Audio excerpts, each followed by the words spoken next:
এ ব্যথা আমার নয় শুধু একার, বিপ্লবী তিলোত্তমা করেছে অঙ্গীকার, লুটিয়েছে প্রাণ তাই ধরেছি গান, করছি প্রার্থনা বিফল না যায় সে বলিদান। আজ উঠুক জেগে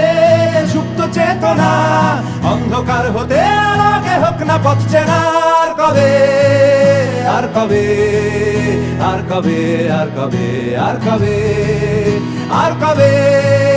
আর কবে চোখ মেলে তাকাবে, আর কবে, আর কবে সমব্যথী হবে, আর কবে, আর কবে মনটা হবে স্বাধীন, আর কবে, আর কবে ফের ঘুরে দাঁড়াবে, আর কবে, আর কবে কণ্ঠ শক্তি পাবে, আর কবে, আর কবে চিত্ত স্বাধীন হবে, আর কবে, আর কবে